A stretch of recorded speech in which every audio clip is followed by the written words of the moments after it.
y a 100 ans, il n'y avait pas encore d'université à Metz qu'il y avait déjà des étudiants. Ceux-ci partaient étudier à Nancy ou à Strasbourg, puis regagnaient Metz, leur ville d'origine, où ils se réunissaient tous ensemble pour partager leurs anecdotes de vie étudiante. Le stress des partiels, la difficulté de trouver de quoi se nourrir et payer le loyer, ou encore les soirées éméchées. Tout est consigné ici, dans ces revues publiées à la fin des années 20 et conservées à la bibliothèque universitaire du Saulcy à Metz. Découvrons-les ensemble.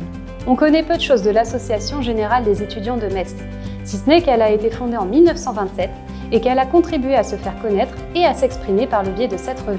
Celle-ci est à l'image de ses créateurs, disposant de peu de moyens pour vivre. Et à ce titre, elle est donc truffée de publicités locales qui ont permis le financement de l'impression de ces numéros, en échange d'offrir une visibilité à ces petites entreprises qui, aujourd'hui, sont entrées dans l'histoire. Ce manque de moyens explique également le choix d'une humble reliure monochrome pour les numéros de la revue, néanmoins agréablement illustrés. Pour le reste, le contenu est plutôt classique et semblable aux revues étudiantes que l'on trouve encore aujourd'hui dans les couloirs d'une université. Compte rendu de l'association et des événements qu'elle a organisés, comme un bal de charité. Billets potaches, satiriques ou artistiques, écrits par des étudiants soucieux de faire entendre leur voix.